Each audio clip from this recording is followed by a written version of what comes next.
پھر اس کا پھل اور ثمر دیکھیں کہ اللہ تعالیٰ آپ کے گھر میں رزق کے ڈھیر کیسے لگاتا ہے اور کہاں کہاں سے اللہ آپ کو رزق حلال عطا کرتا ہے۔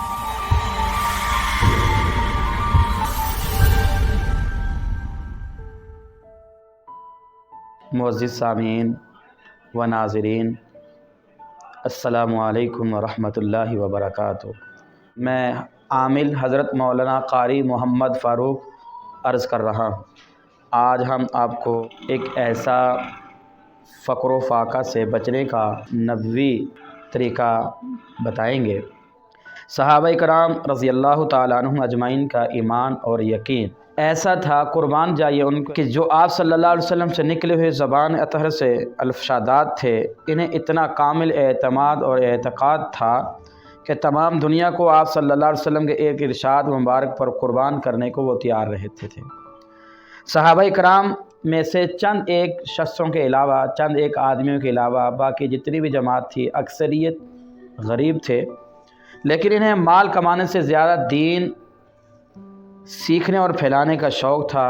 مال کو وہ صرف ضرورت کے تحت کماتے تھے، ضرورت سے زائد مال کمانے کے لیے وہ کوشش نہیں کرتے تھے، ہاتھ پاؤں نہیں مارتے تھے۔ ایک مرتبہ حضرت عبداللہ بن مسعود رضی اللہ تعالیٰ عنہ کے گھر حضرت امیر المؤمنین حضرت عثمان بن عفان رضی اللہ تعالیٰ عنہ تشریف لائے، کیونکہ ان کا آخری وقت تھا۔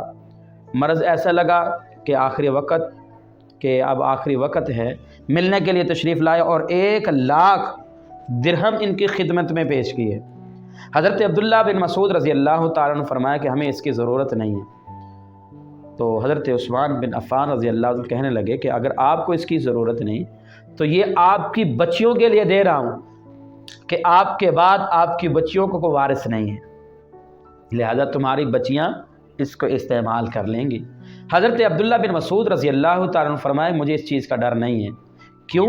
اس لیے کہ میں نے اپنی بچیوں کو سورۃ الواقعہ زبانی یاد کروا دی ہے اور وہ روزانہ پڑھتی ہیں، کیونکہ آپ صلی اللہ علیہ وسلم کا ارشاد جو آدمی سورۃ الواقعہ پڑھے کبھی فقر و فاقہ اس کے گھر میں نہیں آ سکتا۔ صحابہ کرام کو ایسا یقین تھا، اور ایمان والوں، مسلمانوں، ہمیں بھی اپنے نبی کریم صلی اللہ علیہ وسلم پر بات پر یقین ہونا چاہیے۔ یقین کے ساتھ آپ یہ سورۃ الواقعہ کا معمول بنائیں، روزانہ بلا ناگہ کوئی سورۃ الواقعہ پڑھیں، پھر اس کا پھل اور ثمر دیکھیں کہ اللہ تعالیٰ آپ کے گھر میں رزق کے ڈھیر کیسے لگاتا ہے اور کہاں کہاں سے اللہ آپ کو رزق حلال عطا کرتا ہے۔ اس سورۃ الواقعہ کی یہ تاثیر دیکھو نا، قرآن نے فرمایا ذالک الکتاب لا ریب فیہ، کہ اس کتاب میں شک نہیں، اور جس پر آیا اس کے فرمان میں بھی شک نہیں ہے۔